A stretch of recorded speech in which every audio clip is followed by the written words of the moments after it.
Tunggu dulu, pelan-pelan.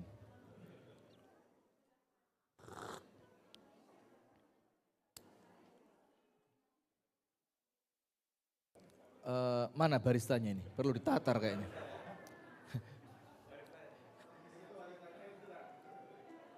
Oh, enak sih, Masya Allah sih, enak. Gak berani sih ada baristanya soalnya. Alhamdulillah. Cuma ini gak tahu ini Arabica blend ya? Oh pantesan. Iya. Faham, saya juragan kopi. Bismillah, kita mulai. Jadi saya tidak suka kalau pengajian Ba'dal Isya begini terlalu tegang. Karena panjenengan udah Ba'dal Isya itu waktunya sudah mulai menurun. Maka Ba'dal Isya semacam ini kita bikin kajian itu interaktif. Biar ilmu tersampaikan dengan sempurna dan Anda bisa mengikuti dengan full konsentrasi sampai selesai. Insya Allah begitu ya. Bismillahirrahmanirrahim. Assalamualaikum warahmatullahi wabarakatuh.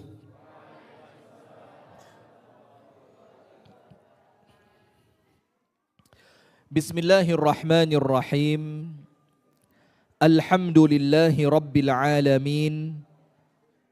Allahumma salli wa sallim ala nabiyyina Muhammadin wa ala alihi wa sahbihi ajma'in.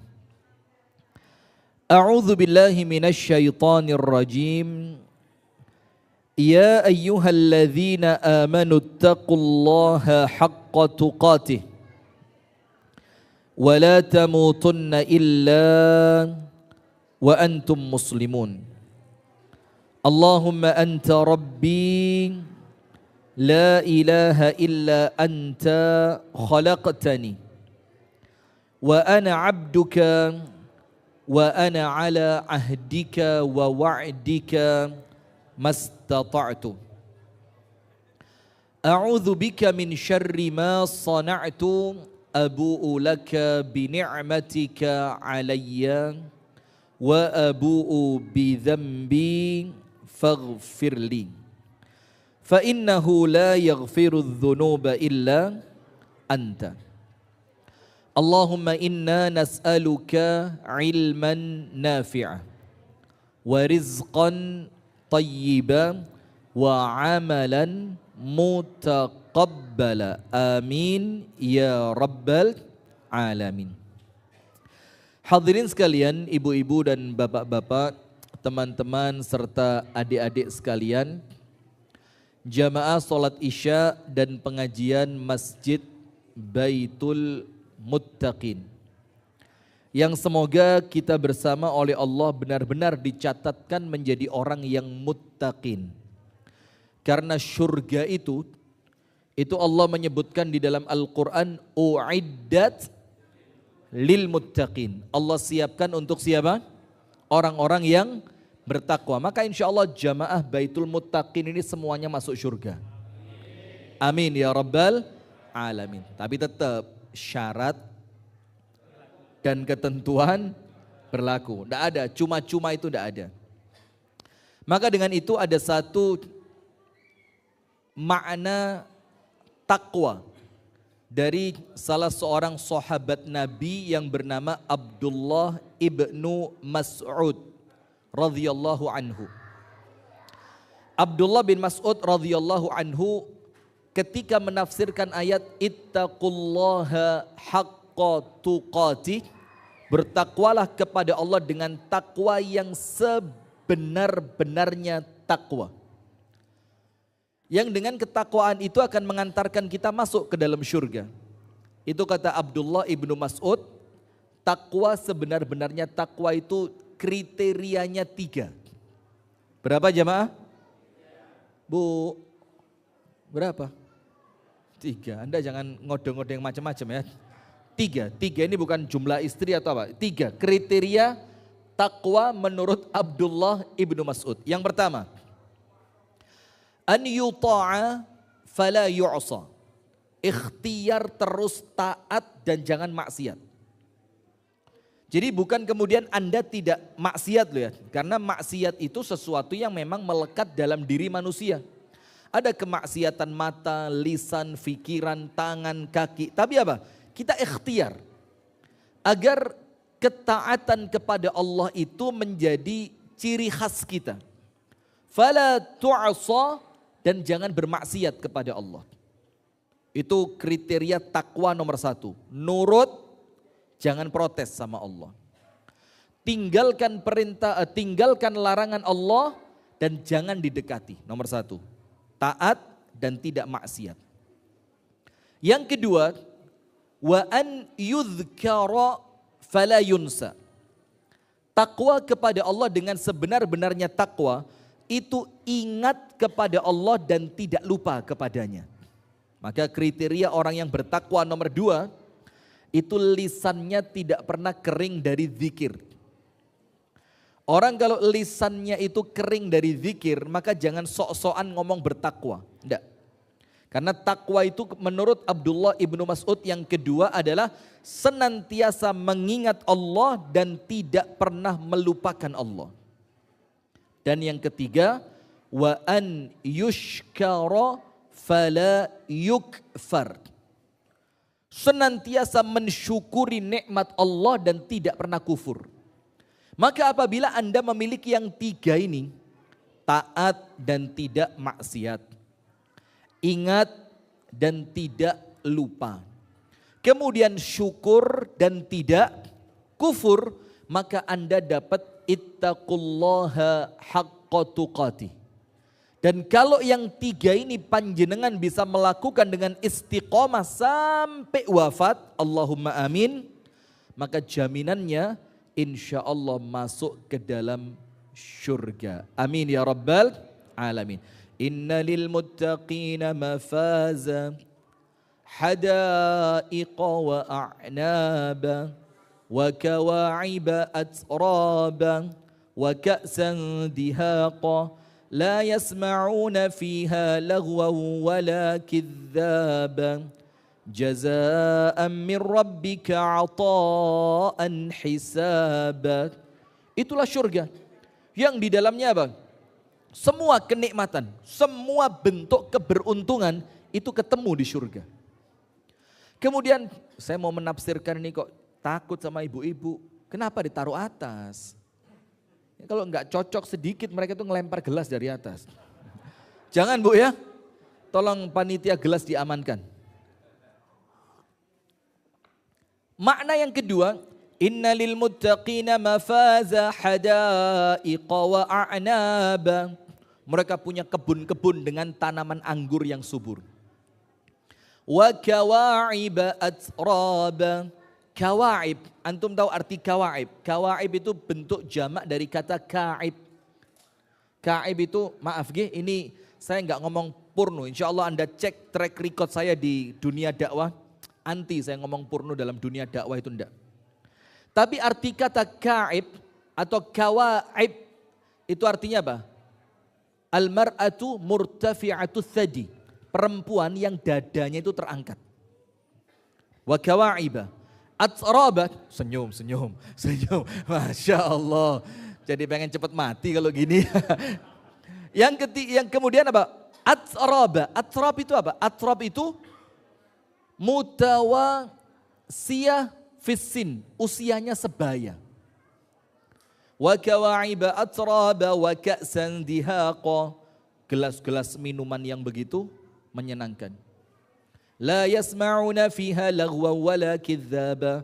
Tidak terdengar omongan yang sia-sia di surga itu. Wala kiddzaba, dan tidak terdengar kedustaan. Dan semua itu Allah siapkan untuk siapa? Lil muttaqin, untuk mereka yang bertakwa. Semoga Allah menjadikan kita dari kalangan orang-orang yang bertakwa. Amin ya rabbal alamin. Alhamdulillah, kita bersyukur kepada Allah di malam hari ini. Allah pertemukan kita dalam keadaan kita sebelumnya tidak pernah kenal, kita tidak pernah saling menyapa, tapi alhamdulillah Allah pertemukan di masjid yang penuh dengan keberkahan ini dalam suatu niatan yang baik, yaitu talabul ilmi, menuntut ilmu. Di mana Al-Imam Asy-Syafi'i rahimahullahu taala itu mengatakan talabul ilmi afdalu min salatin nafilah, min salati nafilah. Menuntut ilmu itu lebih utama dibanding sholat sunnah. Dan oleh Imam Syafi'i diamalkan. Imam Syafi'i rahimahullahu ta'ala tidak jarang itu bangun malam tapi tidak tahajud sama sekali. Lalu Imam Syafi'i melakukan apa? Mencatat ilmu. Ketika ditanya, mengapa engkau tidak sholat tahajud untuk dirimu sekedar 2 rakaat saja?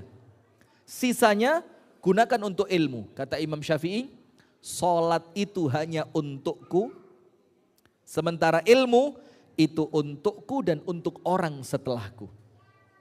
Sholat itu pahalanya terhenti ketika aku salam, itu sholat. Tapi ilmu yang manfaat, pahalanya tidak berhenti walaupun aku telah meninggal dunia. Itu menunjukkan memang ilmu ini luar biasa. Maka Islam itu betul-betul agama yang identik dengan ilmu. Antum tahu? Surat dan ayat yang pertama kali turun kepada Nabi Muhammad, surat dan ayat apa? Al-Alaq. Ayat pertamanya apa, Bu? Iqra. Perhatikan, ini ayat turun perintah membaca kepada seorang nabi yang tidak bisa baca, tidak bisa tulis. Coba, ini salah konsep atau bagaimana ini? Ini Allah tahu Nabi Muhammad tidak bisa membaca, Allah tahu Nabi Muhammad tidak bisa menulis, tapi justru perintah pertamanya apa? Iqra. Ini disampaikan oleh para ulama, ini menunjukkan pentingnya membaca. Sampai kepada orang yang tidak mampu membaca dan menulis pun, Allah perintahkan yang pertama kali untuk membaca. Ini menunjukkan Islam itu aneh kalau orang Islam itu ibadah tanpa landasan ilmu. Akhirnya yang muncul seperti sekarang. Kena kasus viral sedikit, panik. Kena kasus viral dikit, panik. Jadi untuk kasus yang sekarang lagi viral tentang TV swasta nasional itu kita patut mendudukkan dengan objektif, seimbang. Dan ini lucunya yang mengomentari orang yang tidak pernah tahu dunia pesantren. Kan jadi aneh. Sementara adat di pesantren itu ketika dibawa keluar memang akan terjadi apa? Culture shock. Gak ngerti Anda, susah Anda. Susah. Saya juga lupa ini Wonosobo ya, saya kira kampung Inggris ini Ustadz. Maka akan terjadi culture shock, sesuatu yang menjadikan orang itu merasa kaget. Loh kok begini banget gitu loh. Antum tak ceritain yang lebih dari itu. Lebih dari itu. Imam Syafi'i mengatakan di majelisnya Imam Malik, itu tidak ada orang bersuara. Tidak ada, bersuara itu tidak ada. Dan itu menjadi perkara yang telah menjadi kemakluman bersama. Semua orang tahu. Bahkan tidak ada yang berani bergerak. Antum bisa bayangin di majelis tidak ada yang berani bergerak. Kemudian kata Imam Syafi'i, sampai saya kata Imam Syafi'i, kalau mau membalik halaman kertas dari buku saya, itu pelan banget. Karena apa? Sedikit saja suara keluar akan mengganggu kekhusyuan jamaah. Itu di majelisnya Imam Malik.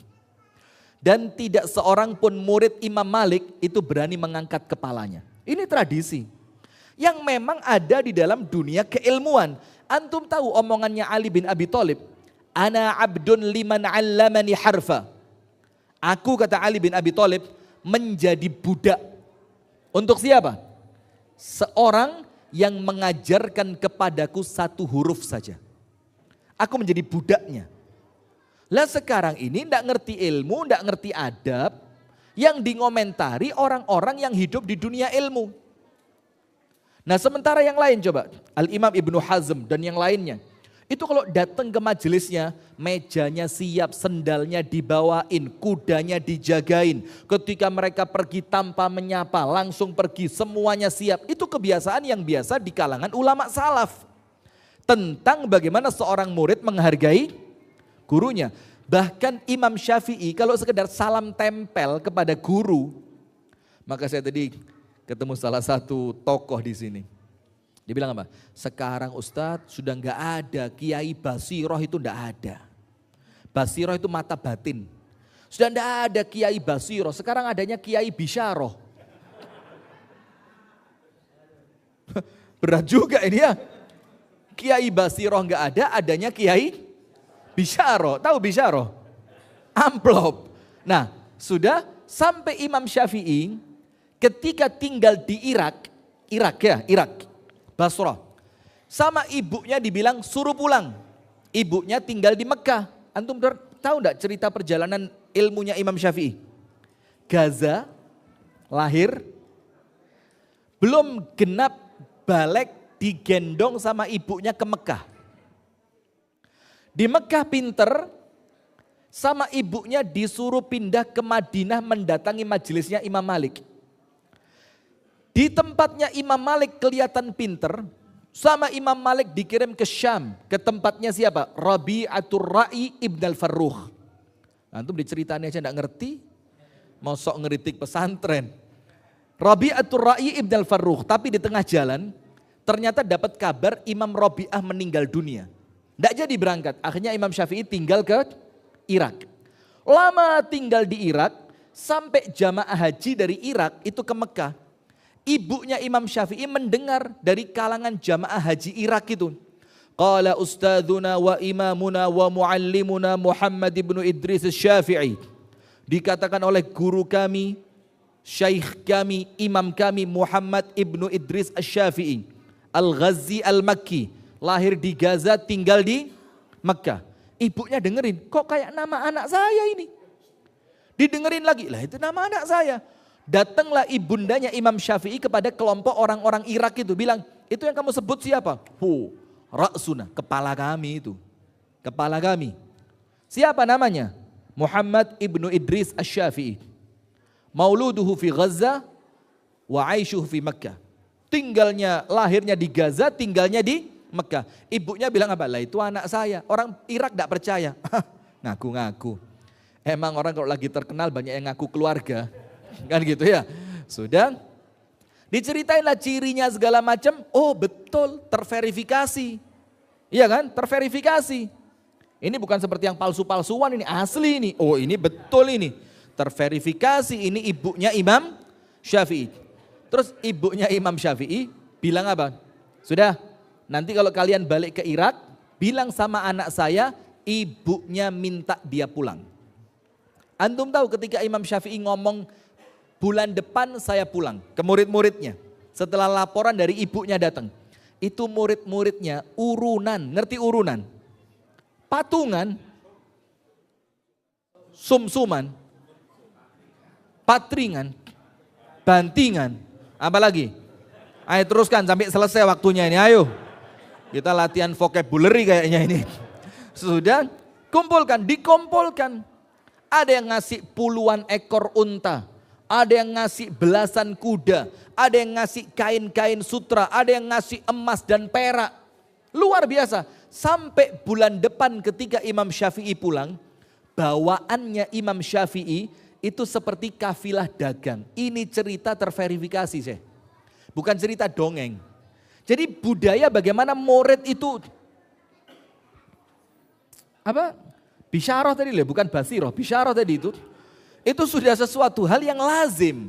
Nah tapi ingat, kita juga perlu objektif. Sesuatu itu ketika sudah berlebihan maka tidak baik. Semua kalau sudah berlebihan maka apa? Tidak baik. Termasuk berlebihan itu apa? Membagikan jeruk dengan ditendang, itu sudah berlebihan. Kalau sekedar lewat di hadapannya tidak mengangkat kepala, antum baca kitab Ta'limul Muta'allim. Ada yang pernah khatam Ta'lim Muta'allim? Coba angkat tangan, saya pengen tahu.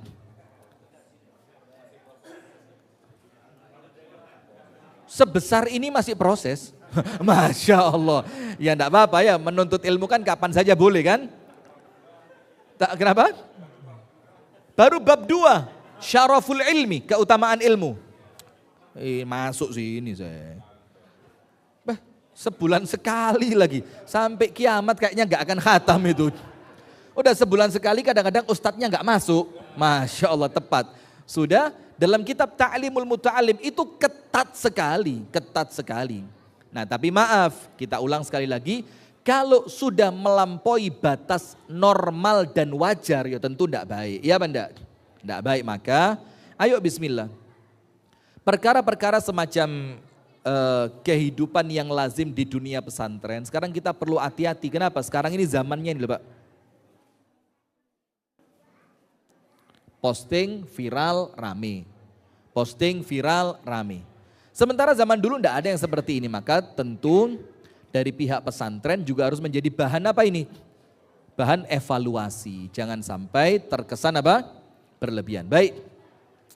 Jamaah sekalian, di malam hari ini kita akan berbicara mengenai membangun peradaban dimulai dari keluarga. Tema ini Syekh, ini tema daurah Syekh. Antum tahu daurah? Daurah itu seminar sehari. Ini kita singkat kultum.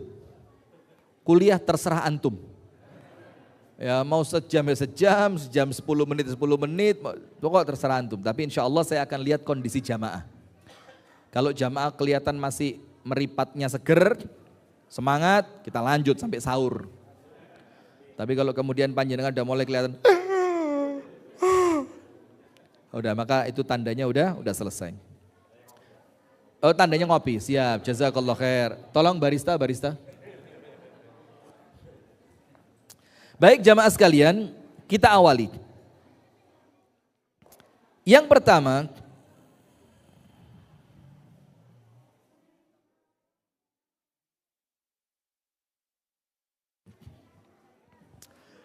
bagaimana peradaban itu muncul dari keluarga.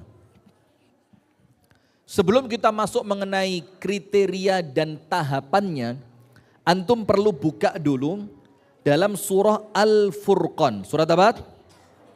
Al-Furqan. Pada ayat yang ke-74. Ini antum jangan salah paham ya, saya tahu masjid ini berdiri untuk semua golongan ya. Jadi kalau saya berbicara sesuatu, ya antum harus lapang dada juga, karena kan untuk semua golongan. Tapi bukan ciri saya, provokasi itu bukan ciri saya.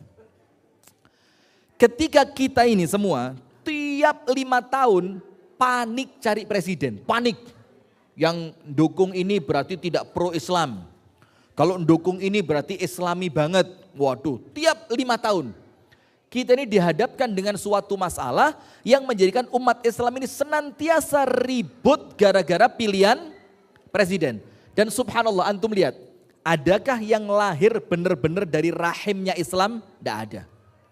Yang ada apa? Memanfaatkan hegemoni kaum muslimin. Kepingin narik suara orang-orang Islam yang loyalis, maka pakai syurban hijau. Keluar masuk pondok, pesantren, yang biasa nggak pakai jilbab tiba-tiba pakai jilbab. Coba lihat, itu tiap 5 tahun. Bukan hasil didikan keluarga muslim, bukan hasil didikan ideologi Islam, tapi munculnya dadakan hanya mencari simpati kaum muslimin. Setuju apa enggak omongan ini? Tiap tahun. Kita enggak pernah yang betul-betul muncul dari rahimnya pendidikan ideologi Islam, enggak ada. Mau nyebut nama apa enggak? Kopi.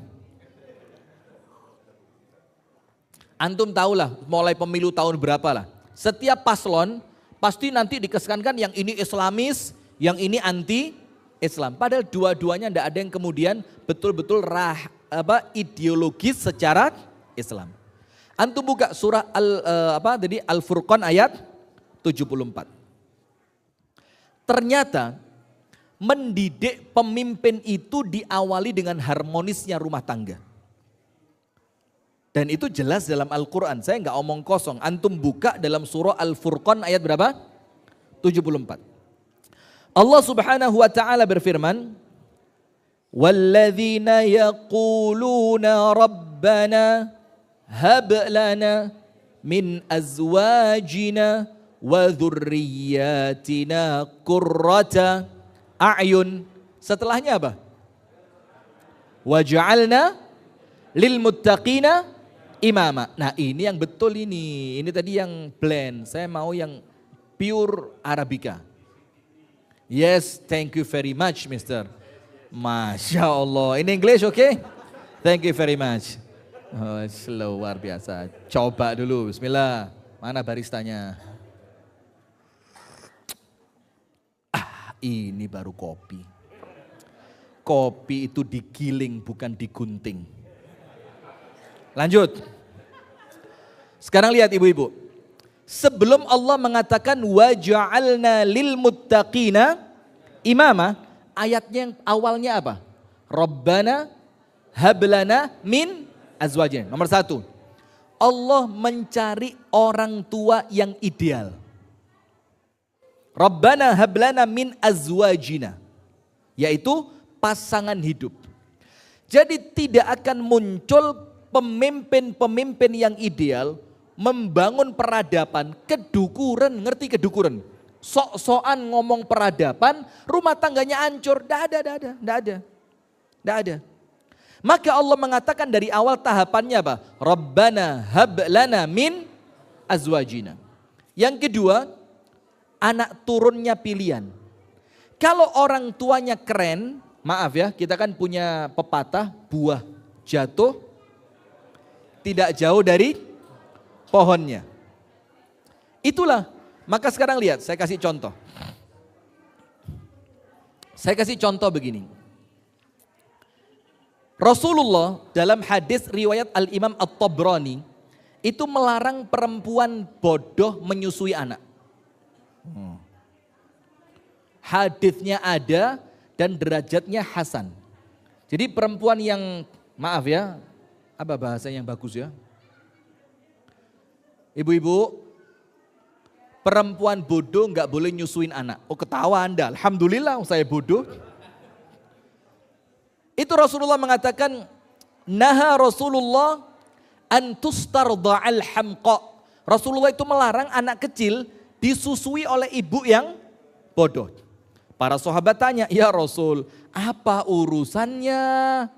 Kok sampai anak kecil tidak boleh menyusu dari ibu yang bodoh? Rasul bilang apa? Fa innal labana yushabbih. Karena air susu yang diserap oleh anak-anak kita itu terpengaruh dari kecerdasan ibu yang memiliki air susu tersebut. Bayangin, maka ibunya pilihan. Ndak sembarangan. Maka antum tahu, ketika ada seorang anak yang durhaka kepada bapaknya, oleh bapaknya dilaporkan kepada Amirul Mukminin Umar bin Al-Khattab. Tahu kan? Umar, anak saya tolong dihukum Umar. Durhaka, dipanggil nggak pernah datang, diperintah nggak pernah nurut, diajak berbicara bentak-bentak. Kata Umar, panggil anakmu ke sini, pantas dikasih hukuman. Datang itu anak. Ditanya sama, nak, bapakmu cerita katanya kamu durhaka. Emang kenapa? Masya Allah. Jadi kalau bahasa kitanya begitu Pak, emang kenapa gitu? Kata Umar, kamu enggak tahu itu haram. Tunggu dulu Umar, kata itu anak. Sebelum engkau menuduhku anak yang durhaka, saya mau tanya kepadamu, ada enggak orang tua durhaka?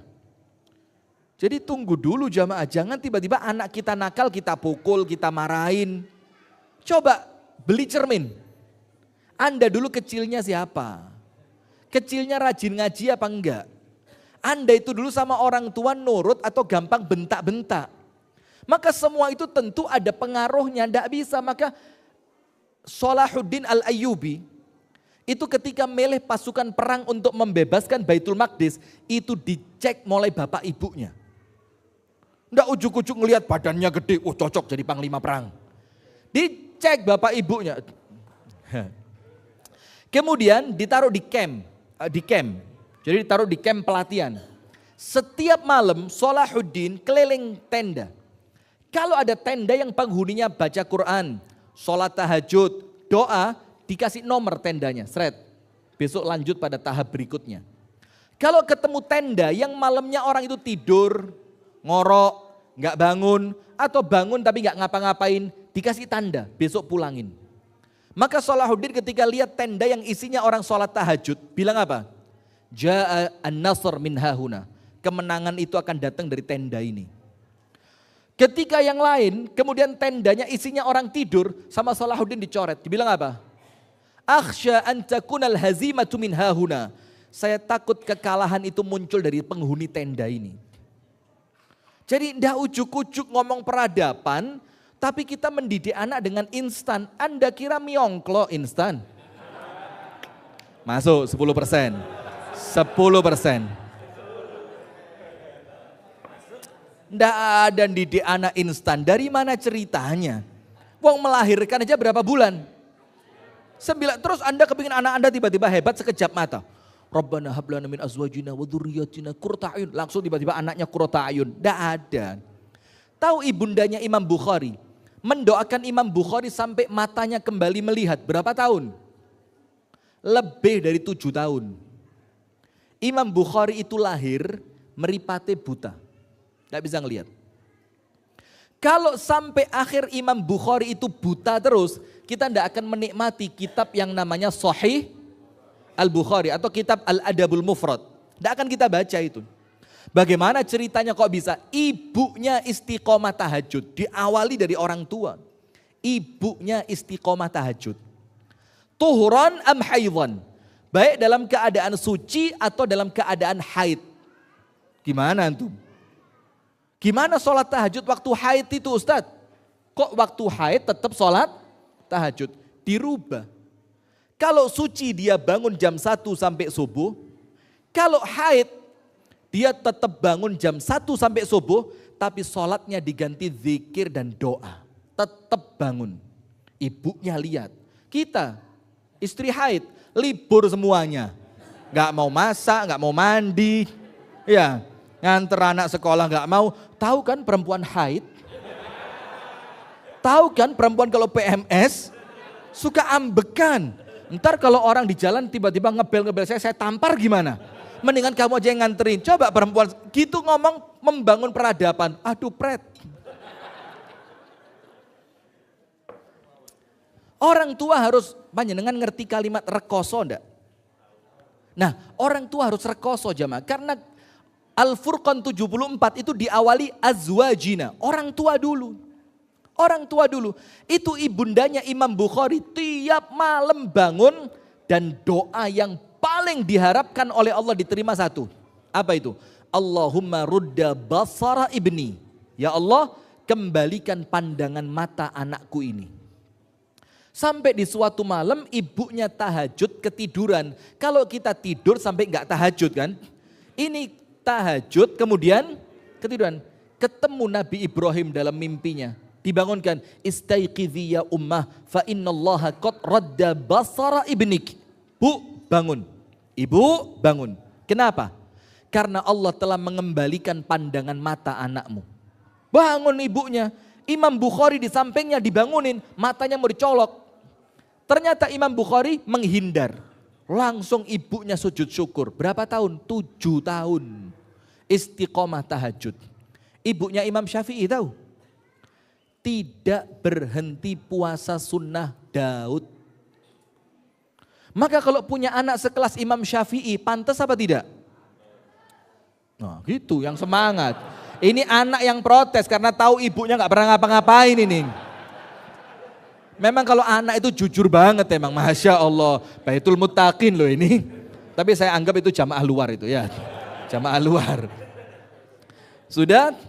Antum tahu lagi yang lain. Ibunya Imam Sufyan Ats-Tsauri.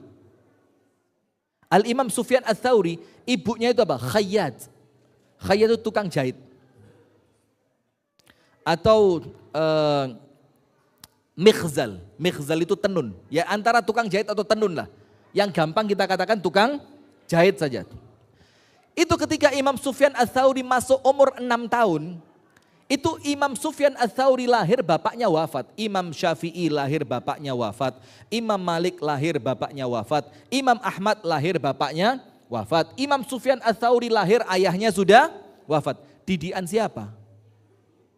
Lah kalau ibu joget TikTok begini, dari mana ceritanya anaknya lurus peradabannya? Bang, anaknya ngeliat ibunya. Insya Allah. Kuota habis, ngalah-ngalai di rumah ndak ada air. Di rumah ndak ada air itu biasa dia, tapi kalau kuota habis, kayak perang Israel Palestina. Harus segera ada bantuan ini. Ini pesawat gerakan Sumut Flotilla harus segera datang ini untuk beli kuota ini. Hanya gara-gara apa? Nggak bisa scrolling. Nggak ngelihat TikToknya Ustadz Rifki nggak seru. Ih paket habis. Telepon suami kayak mau perang. Cepet-cepet ini, gimana nih kasih ya. Masya Allah. Itu ibunya ketika Imam Sufyan Ats-Tsauri umur 6 tahun. itu anaknya diusir. 6 tahun. Sementara anak SD sekarang kan umur 7 ya. Kalau zaman kita dulu, maaf kita beda mudanya ya. Saya kelahiran 2003. Anda kelahiran berapa? Seumuran? Iya, saya udah bohong, Anda bohong juga ya, Masya Allah. Sudah, itu kalau zaman kita kecil dulu kan 6 tahun SD ya kan. Itu umur 6 tahun sama ibunya diusir. Ini Sufyan Ats-Tsauri bilang, ya bunayya ukhruj utlu bil ilm. Nak, keluar nak. Jangan di rumah, cari ilmu, diusir. Anaknya tanya, dari mana duitnya? Tahu, dari mana duitnya? Tahu kan? Nah itu kan, enggak usah ketawa. Ah, Anda tendensius ini. Enggak ngerti Masjid Baitul Muttaqin dia. Sudah, Imam Sufyan Ats-Tsauri tanya, duitnya dari mana? Apa kata ibunya? Ana akfika bimighzali. Semua hasil jahitan saya untuk pendidikan kamu. Tidak ada ibunya gonta-ganti gamis, skin care, kuliner, mie ongklo instan. Gak ada. Itu semua uangnya dipakai untuk pendidikan siapa? Anaknya. Itu dulu, azwajina, orang tua dulu. Terus itu kan ibu-ibu ya, bapak-bapak gimana bapak? Antum tahu Imam Ahmad punya anak namanya Abdullah. Kalau antum buka kitab Musnad Imam Ahmad, itu di bagian akhir, itu ada hadis-hadis bukan karyanya Imam Ahmad, tapi kumpulan dari Abdullah bin Ahmad. Itu oleh para ulama disetarakan hadisnya dengan hadis bapaknya. Karena antara anak dengan bapak keilmuannya apa? Sederajat. Antum tahu Imam Ahmad ngajarinnya seperti apa? Disuruh menghafal 1000 hadis. Nah, apalin hadis dikasih 1000. Itu 1000 yang dihafalkan bukan cuma teksnya, tapi apa? Sanadnya. Jadi sanad itu annya. An sampai an Rasulillah. Baru hadisnya disebut. Berapa? 1000. Dalam riwayat yang lain 10.000. Tapi untuk ngomong dengan Anda, kalau saya bilang 10.000, Anda bilang gak masuk akal. Karena standarnya beda, maka saya turunkan di sini. Saya kalau ngaji di Malang, saya sebut 10.000. Kalau Wonosobo, saya bilang 1.000 aja ya. Karena keadaan daerah itu mempengaruhi kemampuan, iya, kemampuan menghayalnya itu beda. Sudah. Suruh hafal 1000. Setelah hafal, kata Imam Ahmad apa? Saya kasih waktu 7 ayamin, 7 hari. Datang itu anaknya, tidak sampai 7 hari. Di hari yang kelima, hafidtu kullal ahadith. Beres pak, 1000 apal semua.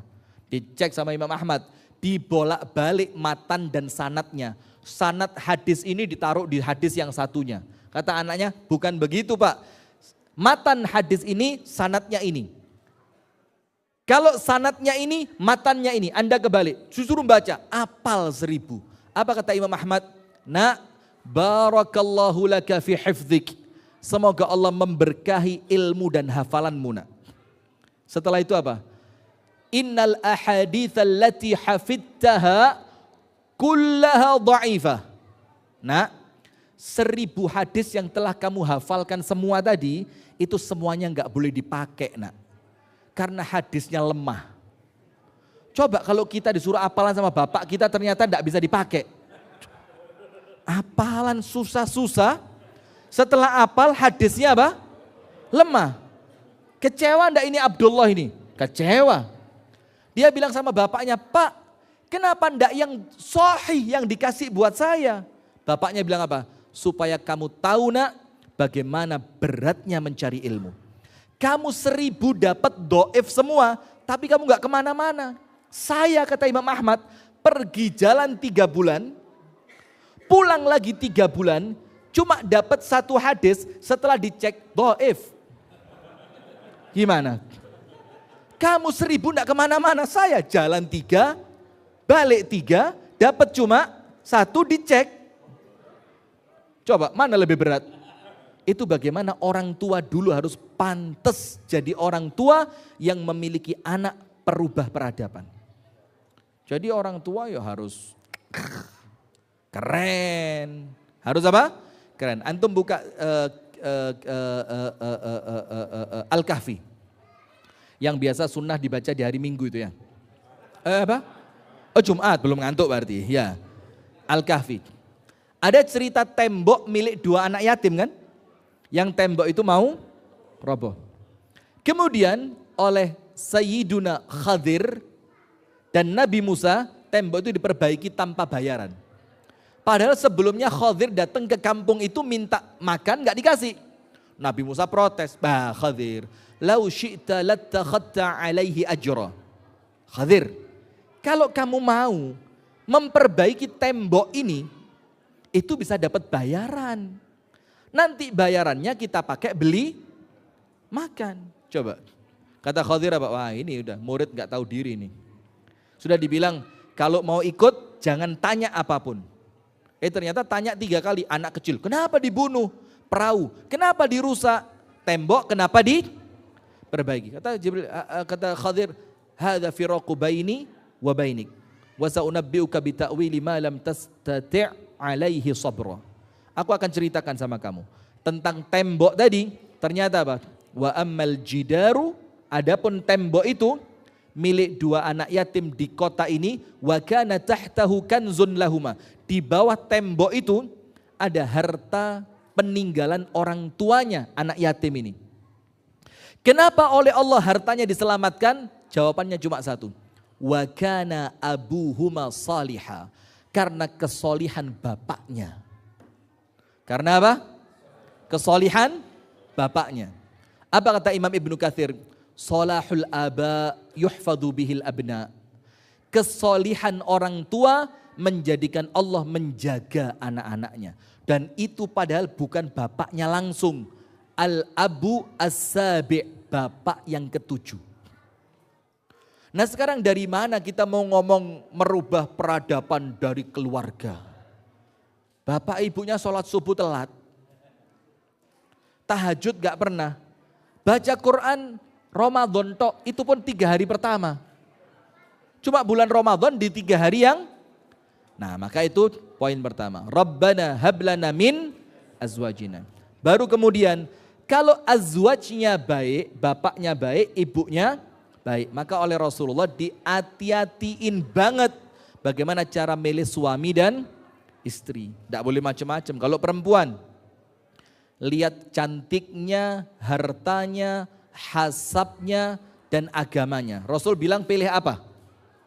Agamanya. Apa yang terjadi? Taribat siadak, selamat tangan kalian. Kalau laki-laki, kalau datang ke rumah kalian seorang laki-laki yang akhlaknya baik, agamanya baik, terima dia jadi menantu kalian. Tidak ada pertanyaan lain. Karena apa? Yang dicari oleh Rasul bukan kesenangan duniawi, tapi penerusnya yang akan menjadi penerus yang istimewa. Nah maka antum tahu Imam Ahmad bin Hanbal nikah usia berapa? Telat. Imam Ahmad itu nikah usia 40 tahun. Tapi kalau Imam Ahmad 40 tahun, nggak ada perempuan nolak juga, ilmunya luar biasa. Ketika Imam Ahmad mau nikah, ibunya sudah wafat, ayahnya sudah duluan wafat. Maka Imam Ahmad panggil bibinya, bibi saya sudah siap nikah. Disiram air saya dari atas, Masya Allah.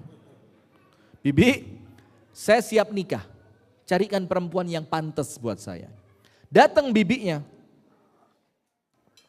Kemana? Ke satu rumah yang di dalam rumah itu ada 2 anak gadis. Yang nomor 1, cantik jelita seperti orang permata hijau Wonosobo. Cantik jelita, Masya Allah. Jangan GR. Saya cuma bohong ini. Sudah rambutnya bagus, kulitnya bagus, bibirnya bagus. Semuanya, pokok ini arti kata dari cantik. Sudah lengkap. Tapi perempuan yang pertama agamanya jelek. Kemudian perempuan kedua, kalau tidak boleh dibilang jelek, minimal standar banget lah, Wonosobo banget lah.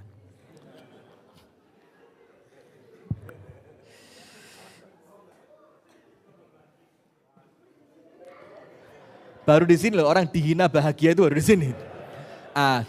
Kalau tidak boleh dibilang jelek, padahal maaf ya, cuma kan kita nggak sopan ngomong kepada para ulama seperti itu. Cuma kalau mau dibilang jujur, jelek perempuan kedua. Tapi akhlak dan ilmunya baik. Akhlak dan ilmunya baik. Pulang bibinya ketemu Imam Ahmad. Ya Ahmad, inna fil baiti imra'atani. Di rumah itu ada 2 orang perempuan gadis. Diceritain yang nomor 1 Ahmad, Masya Allah. Cantik jelita. Tapi agamanya jelek. Coba kalau orang sekarang, enggak peduli agama, nanti saya ikutin, saya suruh ngaji di Baitul Muttaqin nanti, aman. Coba bayangin, yang penting cantik dulu. Coba bedanya orang sekarang sama orang dulu. Sudah. Yang kedua Ahmad, jelek. Tapi ilmu bagus, akhlak bagus, agama bagus, ibadah bagus. Imam Ahmad bilang apa? Kalau saya menikah untuk nafsu saya pilih yang pertama. Tapi karena saya menikah untuk ibadah kepada Allah, maka saya pilih yang kedua. Dan subhanallah, antum tahu hasilnya apa? Memilih perempuan yang secara fisik, maaf ya, tidak cantik tadi, tapi agamanya, ilmunya, ibadahnya, akhlaknya baik. Imam Ahmad ketika itu istrinya meninggal dunia, setelah hidup 20 tahun bersama Imam Ahmad, apa kata Imam Ahmad? Aishtu ma'a ummi salih 20 sanatan famakhtalaftu ma'aha walau kalimah. Aku hidup sama perempuan ini 20 tahun. Dan selama 20 tahun itu sekalipun dia tidak pernah membantah saya. Coba. Mau cantik tapi cerewet, mau setruk. Lihat suami sekarang, kalau ketemu teman ketawanya bahagia. Pulang ke rumah.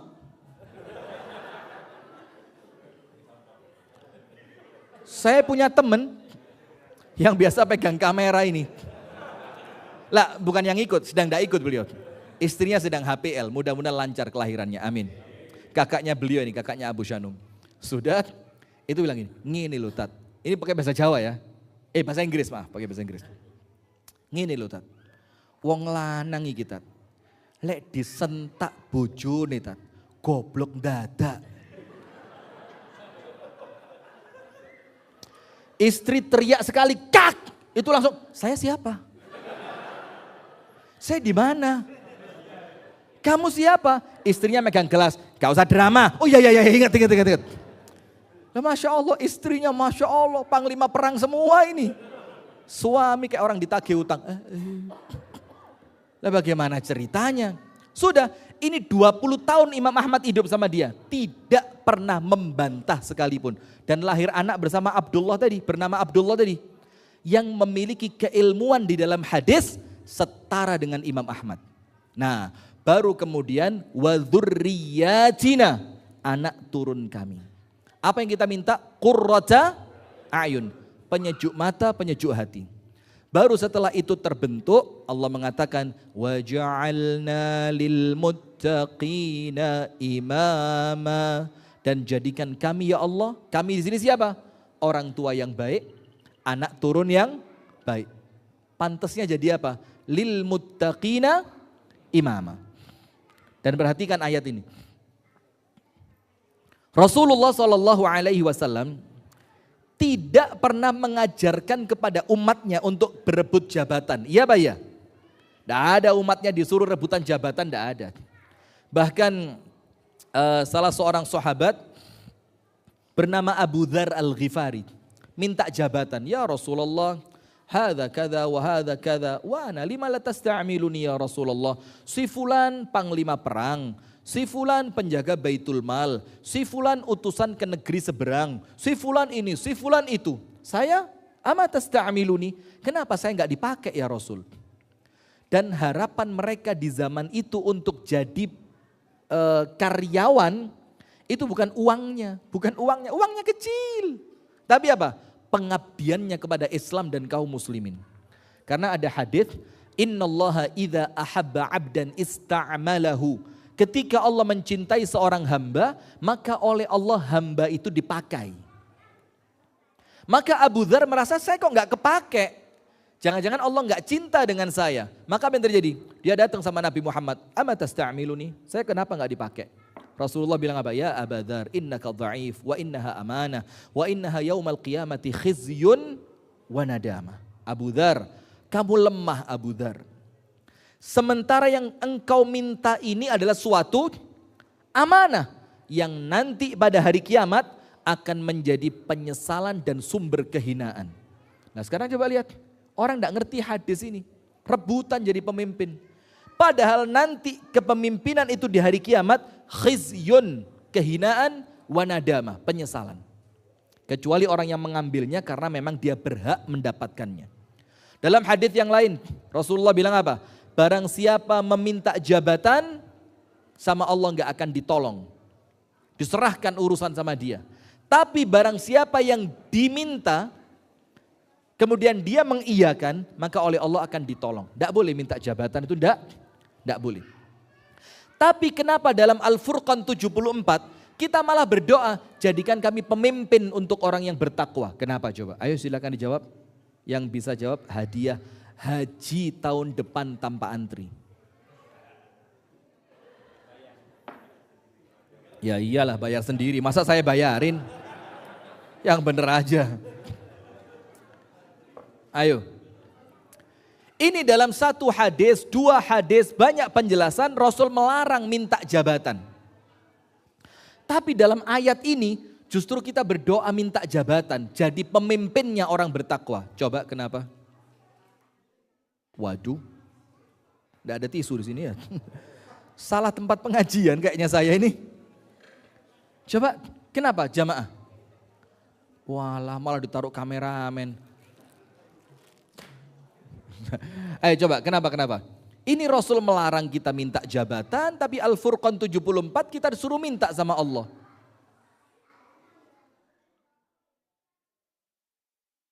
Kenapa? Otomatis juga jadi orang yang bertakwa karena jamaahnya Baitul Muttaqin gitu ya. Siap, kita tampung dulu. Pemimpin yang adil akan mendapat naungan kelak pada hari kiamat. Boleh. Yang lain? Pemimpin keluarga, berapa keluarga? Saya baru tanya tok berapa, langsung satu aja Ustaz. Lah saya ini baru tanya loh ini. Belum kenyataan, baru pertanyaan sudah bikin takut, satu aja. Enggak apa-apa lah ya. Sudah begini. Jawabannya ada dua. Jawaban yang pertama, karena yang kita minta adalah menjadi pemimpinnya orang bertakwa. Sementara memimpin orang bertakwa itu segampang-gampangnya memimpin. Karena orang bertakwa itu mereka punya rasa takut kepada Allah, pemimpin cukup kasih instruksi sekali, jalan. Itu nomor satu. Maka kalau yang dipimpin orang bertakwa, insya Allah gampang. Yang kedua, yang kita minta apa? وَجَعَلْنَا لِلْمُتَّقِينَ إِمَامًا. Pemimpin yang muncul dari rumah tangga yang baik, tidak mungkin pemimpin yang buruk. Maka pasti jadi pemimpin yang adil. Nah sekarang kita lanjutkan jemaah. Terus Ustadz, bagaimana kita merubah peradaban, membentuk peradaban diawali dari rumah? Anda pegang 3 poin. Kita awali poin nomor 1. Rumah tangga pilar peradaban itu adalah rumah tangga yang diawali dengan keimanan yang kokoh. Dengan apa? Keimanan yang kokoh. Kita akan kasih banyak cerita.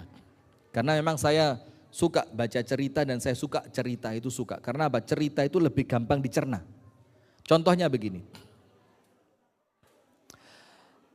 Tahu keluarganya Nabi Ibrahim tahu? Nabi Ibrahim itu istrinya berapa? 2. Yang pertama Sarah. Sarah. Ya bolehlah dalam logat Indonesia Sarah boleh. Yang kedua Hajar. Nikah dengan Siti Sarah. Lama tidak kunjung dikaruniai anak. Kemudian nikah dengan Siti Hajar, tidak lama Siti Hajar langsung hamil. Ketika Siti Hajar melahirkan anaknya yang bukan konon, yang kemudian diberi nama Ismail, itu Allah memerintahkan kepada Ibrahim untuk memindahkan Hajar dan Ismail Yang waktu itu Ismail usianya baru bayi bisa merangkak. Merangkak itu usia berapa? 6, 7, 8, enggak setahun udah lebih. 6 bulan itu udah mulai tengkurap goyang-goyang. 7 bulan udah mulai ngangkat. 8 bulan maksimal merangkak. Ya kan? Dibawa sama Nabi Ibrahim. Cek. Dipindah kemana? Anda lihat ayatnya. Rabbana inni askantu min dhurriyyati biwadin ghairi dhi zar'in inda baitikal muharram. Ya Allah, saya tempatkan zuriyah saya, anak dan istri saya. Di mana? Biwadin, di suatu lembah, ghairi dhi zar'in, yang tidak ada tanaman di sana. Lihat bahasanya Allah Ta'ala. Kalimat tidak ada tanaman itu mewakili kalimat tidak ada kehidupan. Karena kalau tidak ada tanaman pasti nggak ada air. Karena kalau ada air pasti ada apa? Ada tanaman. Dan kalau tidak ada air akhirnya tidak ada tanaman, ada binatang nggak di situ? Nggak ada. Dan Anda jangan bayangkan Mekah itu Mekah sekarang. Ini Mekah yang betul-betul terpencil bahkan sebelum dibangunnya Ka'bah. Lawang Nabi Ismail masih baru lahir kok. Jadi tempat yang betul-betul antah berantah. Tidak ada tanaman, tidak ada air, tidak ada kehidupan. Ditinggal di situ, plek. Lihat, ini iman ya. Saya ngomong apa? Iman. Sudah, setelah ditinggal selesai, pak, pindah Ibrahim pergi. Seret. Ketika Ibrahim berjalan dari kejauhan, tidak menoleh sedikit pun. Langsung tak, ini orang laki ya gini. Laki tidak boleh cemen. Aku berdiri dulu ya. Laki kok. Laki itu di sini ada, di sana ada. Jadi Anda tinggalkan yang sini, Anda disambut yang sana. Itu laki. Sepakat?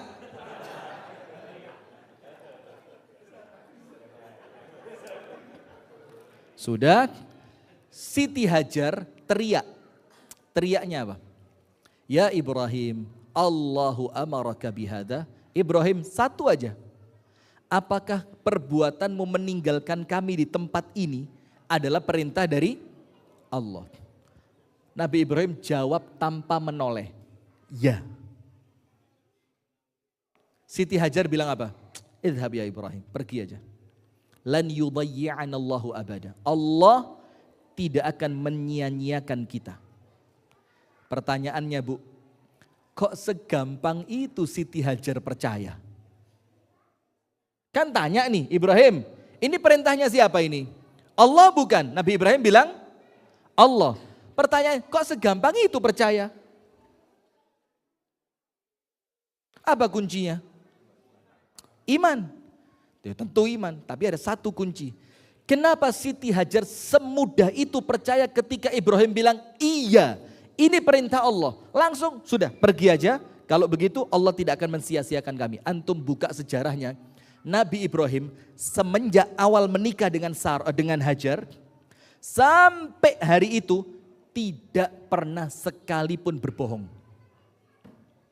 Sehingga ketika dia mengucapkan sesuatu istrinya langsung percaya. Wong biasanya gak pernah bohong kok. Masa kali ini dia harus bohong? Kalau kita kemana? Ngaji Baitul Muttaqin. Alah beneran. Ngaji ngopi. Nah, kan? Karena apa? Emang biasanya terlanjur pembohong. Nah sudah, maka dengan keimanan yang kokoh itu Siti Hajar bilang apa? Pergi. Allah tidak akan meninggalkan kita. Sudah selesai sampai situ. Singkat cerita Nabi Ismail kemudian mengeluarkan air. Zam-zam, muncul kehidupan, datang banyak orang, ada tanaman segala macam sampai sukses. Ketika Nabi Ismail sampai di umur 8 tahun, gak pernah didatengin loh ini. Dari ditinggal itu sampai umur 8 tahun gak pernah didatengin. Terus tiba-tiba Nabi Ibrahim datang lagi, tung tung tung tung. Keadaan sudah berubah.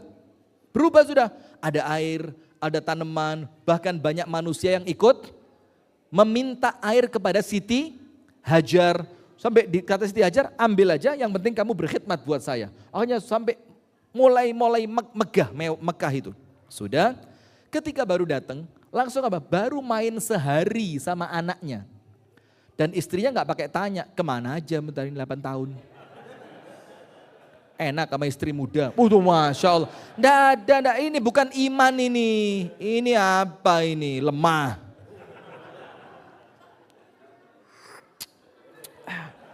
Semakin pahit aja kopi ini. Subhanallah. Lanjut Bu ya. Ini saya pakai bahasa seperti ini tapi tujuannya biar Anda itu konsen sampai selesai. Baru diajak main sehari. Malamnya Nabi Ibrahim bermimpi. Digigit ular dari mana? Ada ular aja bermimpi. Ya bunayya inni ara fil manami anni azbahuk fanzur madza tara. Istri tidak diajak ngomong. Langsung ke anaknya, nak tadi malam abimu ini, ayahmu ini bermimpi. Saya ini apa? Diperintahkan oleh Allah untuk menyembelihmu. Bagaimana pendapatmu? Jawabannya iman. Apa jawabannya? Ya abati fa'al ma tu'mar. Satajiduni insyaallahu minas sabirin. Lakuin aja. Kamu akan mendapati saya termasuk orang yang sabar. Sudah. Terus Nabi Ismail itu ketika mau disembelih ngomong sama bapaknya, Pak jauhin dari ibu ya. Khawatir kalau saya ngelihat ibu saya nggak tega. Permintaan pertama. Permintaan kedua. Tajemin Pak ya pisaunya Pak ya. Biar saya cepat tidak terlalu tersiksa. Permintaan ketiga Pak. Ikat mata, tangan dan kakiku Pak dengan erat agar aku tidak membatalkan kamu menjalankan perintah Allah. Dan ini kalau kita ceritakan sekarang, yo ringan banget. Kenapa ringan? Kita tahu endingnya gimana kita tahu. Bakal diganti jadi apa? Coba Anda hidup di zaman itu dan Anda nggak tahu bakal jadi kambing ini anak. Berani? Mana ngomong iman? Kita sedekah aja pelit kok ngomong iman. Ini Masjid Baitul Muttaqin dari dulu mau perluasan gini-gini aja juga ya kan? Iya betul. Mana Pak Takmir tadi? Oh, udah ngantuk banget Pak Takmir. Oh, udah. Lawang kita sedekah aja pelit mau ngomong iman nyembelih anak, iya kan? Nah maka untuk Nabi Ibrahim tidak seringan cerita yang kita sampaikan malam ini Pak. Karena dia nggak bakal tahu itu anak berubah jadi kambing. Jadi ya betul-betul nyembelih anak. Loh kok nyembelih Pak? Saya ditinggal anak saya wafat umur 8 tahun. Itu setahun gak hilang sedihnya. Setahun gak hilang. Gak hilang sedihnya. Padahal meninggal normal sakit. Gak ada saya pukul, saya jorokin ke sumur apa. Gak ada. Apalagi ini. Wih bayangin. Tapi iman berbicara. Setelah sukses Allah bilang apa? Ya Ibrahim, qasaddaqta ru'ya. Engkau telah membenarkan mimpimu itu. Dan Allah mengatakan ini memang betul-betul ujian yang berat wahai Ibrahim. Setelah itu lihat. Keturunannya Nabi Ismail, keluar Nabi yang terakhir yang paling mulia. Penyempurna peradaban siapa? Nabi Muhammad. Iman. Maka tidak ada rumah tangga perubah peradaban kalau imannya lemah. Termasuk iman lemah itu apa? Masih mikir anakku nanti kerja apa ya? Nanti anakku kalau nggak sekolah gimana ya? Lah lemah. Maka anak itu jamaah jangan diribetin dengan tuntutan yang macam-macam. Satu aja. Jadikan dia anak soleh. Selesai. Selesai. Kenapa? Kalau itu anak sudah jadi anak yang soleh, semua yang terjadi nggak akan buruk buat dia. Tidak akan buruk untuk anak yang soleh. Kaya. Insya Allah amanah. Punya jabatan, tidak akan berkhianat. Kalaupun Allah takdirkan miskin, dia akan kuat sabarnya. Kalau Allah takdirkan dia menjadi orang yang punya kedudukan tinggi, dia akan ngerti bagaimana tawadhu dalam menyikapinya. Itu yang penting solih. Anak kita sekarang ditakut-takutin, sekolah, mau jadi gembel lu. Masya Allah. Jadi seakan-akan kalau nggak sekolah itu langsung jadi gembel. La ilaha illallah Muhammadur Rasulullah. Jadi di pikiran anak kita itu sekolah itu uang. Sekolah itu kerja. Ya, apa? Jadi sekolah itu kesannya pokok kamu harus kerja, cari duit, sukses, kawin, enak hidupmu. Itu seakan-akan hanya itu. Padahal apa? Sekolah itu hanya mengantarkan anak kita untuk jadi anak yang sukses. Antum tahu orang yang katanya paling modern sedunia. Coba pendidikan di mana yang paling modern sedunia ini di mana? Negara mana? Jangan Finlandia saya, Finland. Malu-maluin. Ya, Finlandia. Atau katakanlah sebagian negara Eropa. Atau katakanlah Amerika. Yang dibilang pendidikannya maju top. Anda tahu sekarang mereka itu sampai detik ini. Mereka belum tahu ending pendidikan itu apa, enggak tahu. Enggak ngerti mereka. Kalau cuma bikin orang pinter, banyak akhirnya pinter-pinter tapi jadi penipu. Kalau cuma bikin orang itu bisa kerja, tapi kerja terus sampai dia akhirnya banyak bunuh diri. Kayak Jepang, coba lihat. Karena apa? Bukan itu ending dari pendidikan anak-anak kita. Ending dari pendidikan anak kita itu apa? Rabbana hablana min azwajina wa dhurriyyatina qurrata a'yun waj'alna lil muttaqina imama. Soleh, kenal sama Allah. Maka nomor satu, kalau ingin menjadikan rumah tangga kita itu rumah tangga yang menjadi perubah peradaban, maka poin yang pertama apa? Imannya dikuat. Ada ngerti enggak ilmu katon? Ilmu katon itu kan, alah dulu lo bapakmu enggak pernah sekolah le, yo kamu yo masya Allah bisa sekolah akuntansi, kamu bisa sekolah jadi arsitek, bapakmu lo enggak lulus SD, itu zaman dulu. Jadi enggak ada cerita. Nah sekarang lihat, banyak di antara kita ini, maaf ya, jadi ayah, bapak, jadi bapak, itu enggak ngerti bapak itu apa. Tugasnya apa? Sikap seorang bapak terhadap anaknya seperti apa? Tanggung jawabnya bapak itu apa? Haknya bapak itu apa? Enggak ngerti, enggak pernah belajar. Dia dibilang bapak hanya gara-gara apa? Punya anak. Hanya karena punya anak dibilang bapak. Ibu, oh kalau ibu enggak, ibu pinter-pinter. Ibu sama? Padahal lebih parah kadang-kadang. Kadang-kadang mana bedain kunci sama laos saja enggak ngerti. Mana jahe, mana kencur enggak paham. Ada yang begitu? Dan sekarang enggak ngerti bumbu dapur, jadi lucu-lucuan. Enggak bisa ngupas salak. Loh, ente enggak bisa ngupas salak kok enggak ada malu-malunya? Terus yang lain lagi, enggak ngerti cara masang galon air mineral. Lo kok berita kita kok receh-receh. Tapi gitu kita kepingin jadi mercusuar dunia. Dari mana uangnya? Uangnya lagi. Bismillah. Nah sudah, maka begini jamaah. Termasuk istri, perempuan. Dia jadi ibu, gak ngerti ilmu tentang ibu. Jujur ya, jujur. Gak usah tersinggung, biasa. Saya sama jamaah itu podo ae. Tidak ada kita sok-sokan itu, tidak ada. Saya bisa ceramah begini, ya gara-gara saya penceramah saja. Ya belum tentu saya seperti ceramah saya, ya belum tentu juga ya. Pertanyaannya begini, jujur ya, jujur. Yang laki-laki dulu, nanti perempuan gantian, laki-laki. Siapa yang sebelum nikah pernah belajar tentang hak dan kewajiban suami? Angkat tangan. Enggak usah malu-malu, enggak apa-apa, udah bismillah. Anda tawadhu Anda.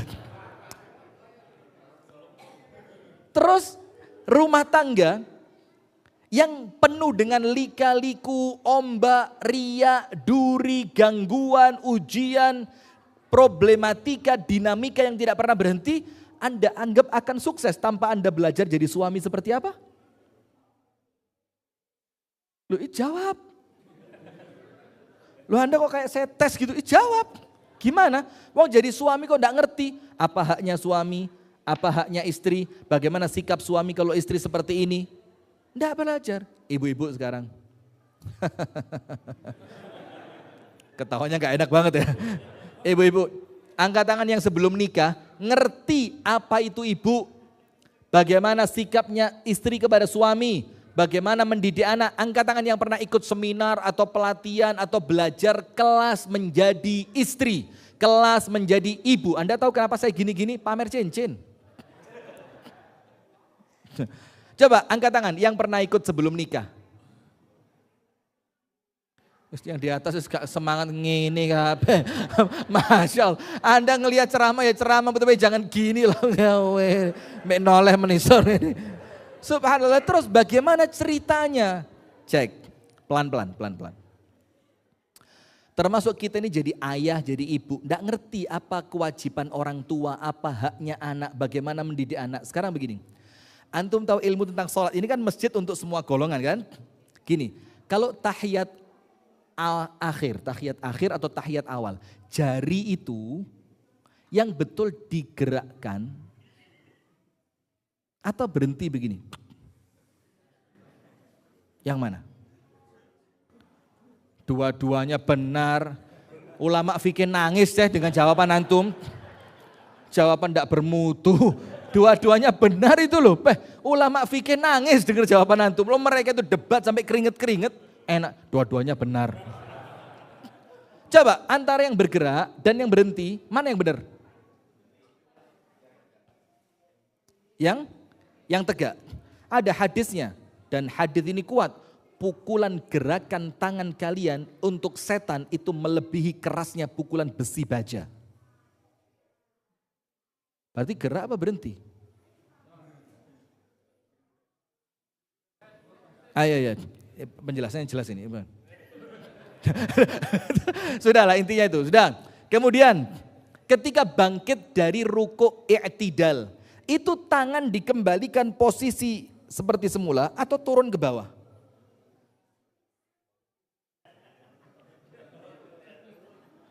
Saya tidak mau nanya itunya. Intinya apa? Lihat. Sholat ini jamaah ibadah cuma 5 menit. Itu pun ilmunya sampai detik ini kita belum tuntas. Ibadah cuma 5 menit. Sampai detik ini ilmunya belum tuntas. Sampai gontok-gontokan. Oh itu kan sholatnya Syekh Albani. Masya Allah. Saya mau sholatnya Nabi Muhammad. Oh itu sholatnya Syafi'i. Wah Masya Allah. Terus itu yang 5 menit saja sampai detik ini ilmu kita belum tuntas. Terus bagaimana dengan rumah tangga ibadah terpanjang? Sementara kita tidak punya ilmunya. Nanti ngadepin anak yang tantrum. You know tantrum? Apa tantrum? Ngamuk nggak ada sebab kayak ibu-ibu kalau tagihan Shopee-nya nggak dibayar suami itu loh. Wong ibu-ibu ini sholat, HP-nya bunyi apa? Shopee. Masya Allah, sholat. Kan akhirnya tantrum. Padahal semua ada ilmunya. Nah sekarang jamaah kan ya tidak masuk akal kalau rumah tangga itu bisa tegak tanpa ilmu. Terus bagaimana? Budayakan ilmu di dalam rumah tangga kita. Seorang suami tanggung jawab dong. Kalau sampai itu nanti anak jadi durhaka karena Anda tidak ngerti bagaimana seorang bapak, Anda yang dosa. Maka saya lanjutkan ceritanya Umar tadi kan. Ketika seorang anak bapak lapor anaknya durhaka, kata Umar panggil anakmu, anaknya datang. Ditanya sama Umar, kamu durhaka? Emang kenapa? Terus anak itu tanya, Umar saya mau tanya, apa kewajibannya bapak yang wajib diberikan untuk anaknya? Kata Umar, yo kalau dibilang-bilang minimal yo 3. Nomor 1, dicarikan ibu yang baik. Anak itu bilang apa? Saya enggak punya. Ibu saya itu seorang budak belian dengan harga murah yang dibeli bapak saya di pasar waktu siang dan digauli di waktu malam, lahir saya. Ya ini enggak milih siapa ibunya. Oh kata Umar, waduh, 1 bapakmu salah. Apa yang kedua wahai Umar? Diberi nama dengan nama yang baik. Saya enggak punya nama yang baik. Umar tanya, namamu siapa? Ju'al. Antum tahu Ju'al? Ju'al itu kalau Indonesianya kecoa. Serius ini. Dan antum perlu tahu jamaah, kenapa orang Arab itu banyak menamai anaknya dengan nama binatang. Iya benda? Ada enggak orang Arab namanya Haidar? Haidar ada? Apa artinya Haidar? Macan sih. Singa atau macan? Macan. Macan cilik. Atau Namir, macan. Soker, Zufar itu gagak yang cakarnya bisa menembus kulitnya badak. Itu Zufar. Kenapa orang Arab kok ngasih nama anaknya dengan nama binatang? Coba kenapa? Biar sangar. Nggak penting banget ya, biar sangar. Ya mirip-mirip, dikit lagi. Antum modifikasi betul itu. Begini, karena orang Arab itu memberi nama anaknya untuk musuhnya. Itu ada dalam kitab Ar-Rahiqul Makhtum, Asy-Syaikh Shafiyur Rahman Al-Mubarakfuri. Jadi mereka itu ngasih nama anaknya, anak ini digadang-gadang akan menjadi musuhnya musuhnya bapak. Sehingga dikasih nama yang menakutkan untuk musuhnya. Maka mungkin si anak ini musuh bapaknya takut kecoa. Sehingga si anak jadi korban dikasih nama. Kata Umar, dua. Kamu nggak dapat yang kedua. Oke. Apa Umar yang ketiga? Yang ketiga, an yu'allimahul kitaba was sunnah. Mengajarkan kepada anaknya Al-Quran dan As-Sunnah. Nah ini coba. Ada di rumah kita pendidikan Quran Sunnah? Ada bapak buka kitab tafsir Ibnu Katsir gitu? Anaknya duduk, istrinya duduk, istri pertama, kedua, ketiga, keempat. Duduk semua begitu. Jangankan 2, 3, 4 Ustaz, istri satu aja enggak pernah. Nah, coba. Enggak ada di rumah tangga kita. Maka anak itu tadi haknya apa? Diajarin Islam. Kata anak tadi apa? La ya Amirul Mukminin, abi masyghul bitijaratihi. Enggak bisa wahai Umar, bapak saya sibuk dalam perdagangannya. Apa kata Umar? Irji' anta wad'u abak. Kamu pulang aja, bapakmu panggil sini. Itu anak pulang, bapaknya dipanggil oleh Umar dicambuk 8 kali cambukan. Antum tahu apa kata Umar? Kamu penyebab anakmu rusak.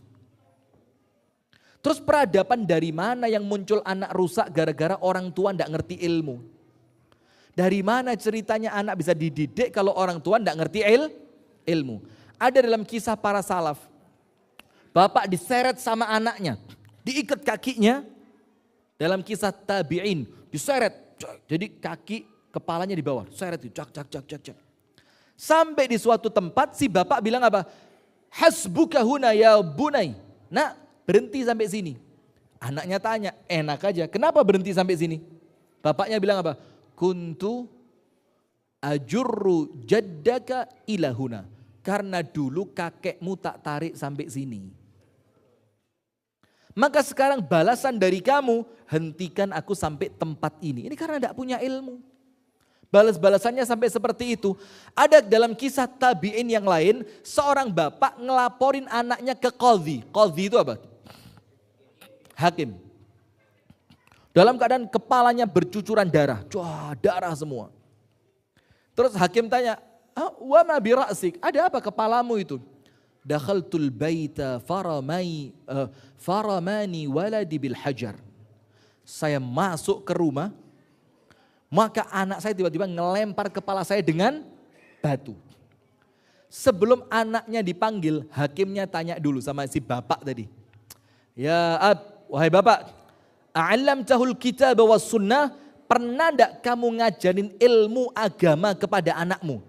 Bapaknya bilang apa? Ya enggak pernah, kan saya cari uang. Kata hakimnya apa? Dhannaka thawran fadharaba ra'sak.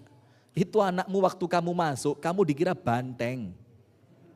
Kamu dikira banteng, sampai kamu dilempar pakai batu. Pulang, anakmu enggak salah, kamu yang salah karena kamu enggak punya ilmu. Coba subhanallah, sepenting itu ilmu dalam rumah tangga itu. Belajar bareng jamaah, ikut kajian parenting, Zoom bisa, Zoom enggak masalah, Zoom ya. Ikut kajian parenting.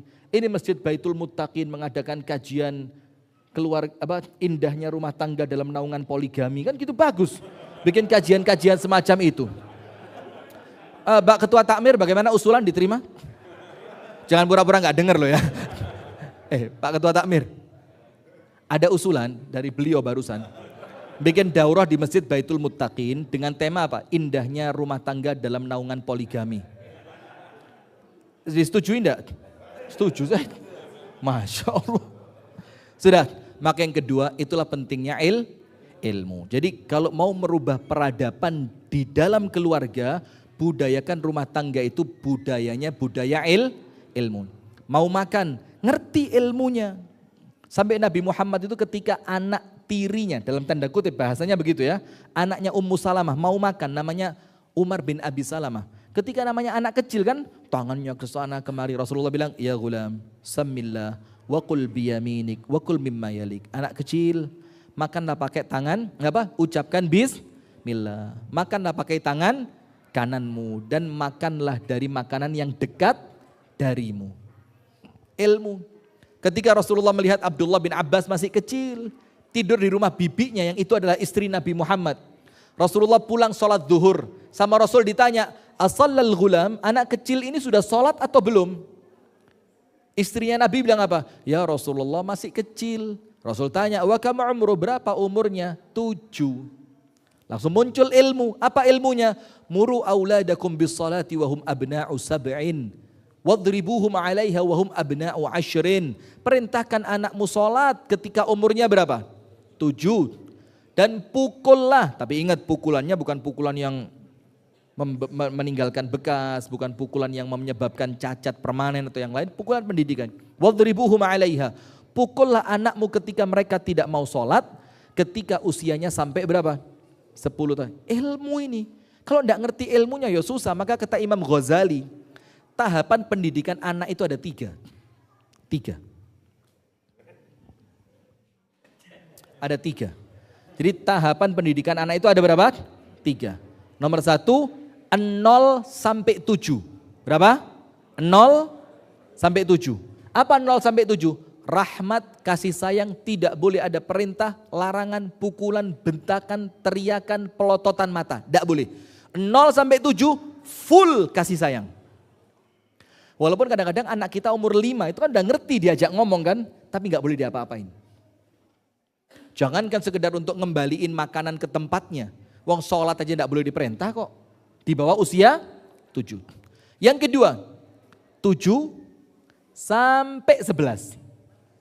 Apa 7 sampai 11? Itu uswah hasanah. Diberi suri tauladan yang terbaik tanpa perintah. Hanya ditunjukkan, nak sholat begini. Nak kalau makan tangannya begini. Nak kalau ketemu kakakmu ucapkan salam. Itu tauladan. Kemudian apa? Itu di usia 7 sampai 11. Atau ada yang bilang 10 karena batas sholat itu berapa? 10. Setelah itu bukan anak kecil lagi. Maka dalam Islam jamaah tidak ada. Remaja itu tidak ada dalam Islam. Tidak ada remaja.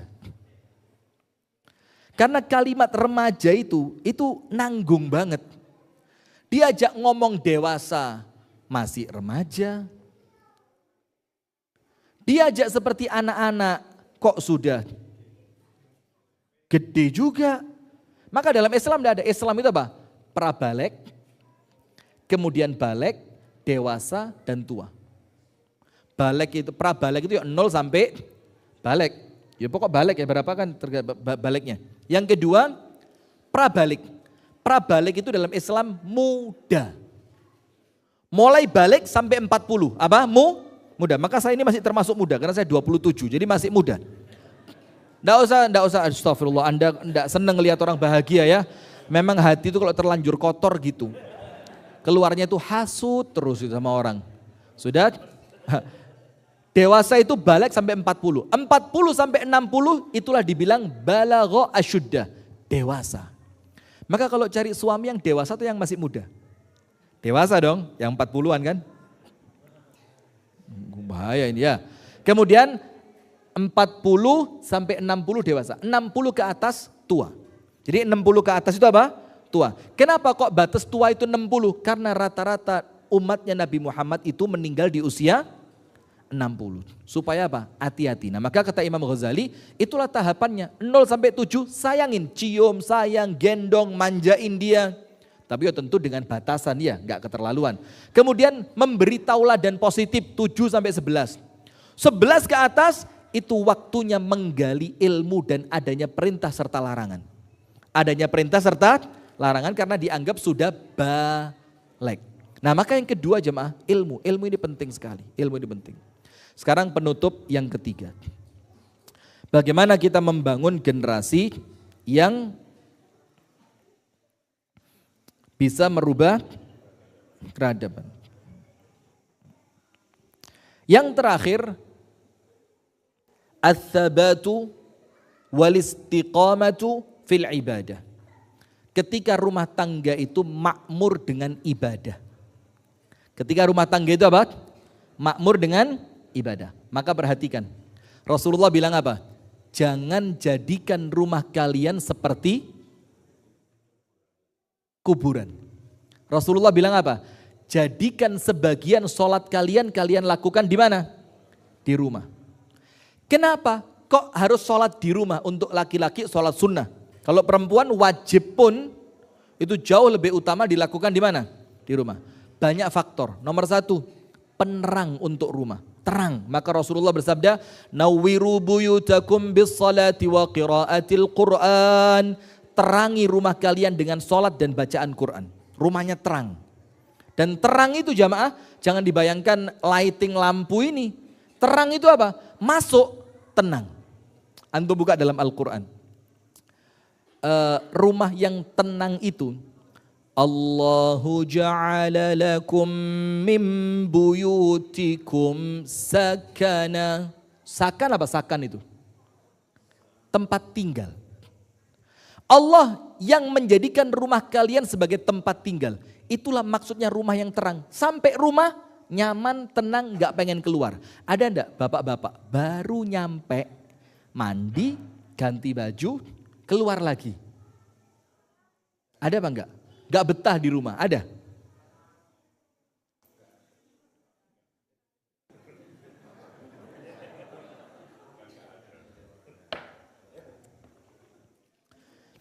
Jadi rumahnya itu gak tenang.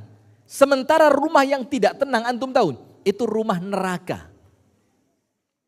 Neraka itu sifatnya apa? Rabbana akhrijna minan nar. Penghuni neraka itu jerit-jerit. Anda tahu jerit-jerit, teriak. Mereka bilang apa? Rabbana akhrijna minan nar. Ya Allah, keluarkan kami dari api neraka. Mereka itu kepingin cepat keluar. Itu ciri rumah tangga neraka yang tidak terang, gelap rumahnya. Sementara kalau rumah tangga itu surga, baru masuk rumah tenang, gak pengen keluar. Kalau di luar rumah kepikiran pulang. Maka orang yang kerjanya sering telat itu rumah tangganya surga itu. Kita husnudzon aja ya. Kalau ditanya kenapa kamu telat? Wah, saya di rumah nyaman banget bos, rumah tangga saya kayak surga. Tapi kalau orang mulai seneng lembur kemungkinannya dua. Ini bercanda ya, jangan dianggap, itu kata Ustadz Rifki ini guyon saja. Enggak jadi. Daripada jadi masalah nanti. Udah, maka orang itu kalau terlanjur seneng lembur, ada kemungkinan, biar aman ya, disclaimer dulu. Ada kemungkinan rumah tangganya kayak neraka. Jadi dia gak pengen cepat pulang, pengen lama-lama di kantor. Mana orangnya? Tiap malam lembur, ini lembur apa kopi pangku? Bahaya ini, ada kopi cubit, ada kopi pangku, tahu nggak? Oh belum sampai Wonosobo ya? Insya Allah segera, tunggu tanggal mainnya. Astagfirullahaladzim. Nah sudah penutup apa? Ibadah. Maka Rasulullah bilang jangan jadikan rumah kalian seperti kuburan. Maksudnya Rasul, sholatlah di rumah, bacalah Al-Quran di rumah. Tujuannya apa? Rumah itu akan terang, makmur dengan masuknya malaikat rahmat dan setannya akan pergi. Dan kalau rumah itu makmur dengan kebaikan, maka tentu efek positif dari kebaikan yang dilakukan di rumah tangga itu akan mempengaruhi tumbuh kembang anak kita sehingga menjadi anak apa? Yang insya Allah bisa merubah peradaban. Wallahu ta'ala a'lam bissawab. Jam 9 sih. Udah ya? Nggak pakai lanjut nggak apa-apa.